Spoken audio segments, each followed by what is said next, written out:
मी भीमाशंकर जमादार. प्रशांत बिराजदार हे माझ्या मित्राचा मुलगा आहे. काल मला तसं 5 वाजता समजलं असं झालं, ॲक्सिडेंट झालं आहे म्हणून. मग मी 2-3 ठिकाणी फोन करून चौकशी केलं. त्यांच्या वडिलाला फोन केला, परत ते माझे सहकारी मित्र देवराज बिराजदार यांना ते फोन करून केलं. ते मला सांगितले की असं असं झालेलं आहे. तर आम्ही ते बॉडी बघितलं. त्यांच्या मिसेसला ते सांगितले ती 2 फुटावरनं पडलं आहे. त्यांच्या मेवणीला सांगितले ती 10 फुटावरनं पडलं आहे. आणि बऱ्याच लोकांना सांगितले की ते जाताना पडलं आहे, उभारल्या ठिकाणी पडलं आहे. हे असं अनेक ते वेगळं भाषा बोलल्यामुळं आणि त्यांच्या अंगावर पण खुणा आहेत.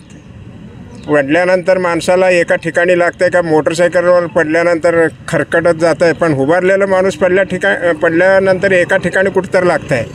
तर हे सगळे गोष्टी संशयास्पद आहेत. म्हणून आमच्या गावच्या त्या कार्यकर्त्याला, त्या पोराला, त्याचे लहान एकच मुलगा आहे, लहान 1 वर्षाचं.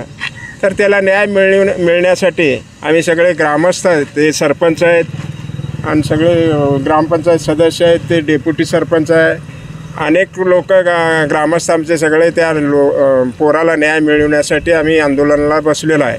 तर आमची मागणी अशी आहे, त्या मुलाला न्याय मिळलं पाहिजे.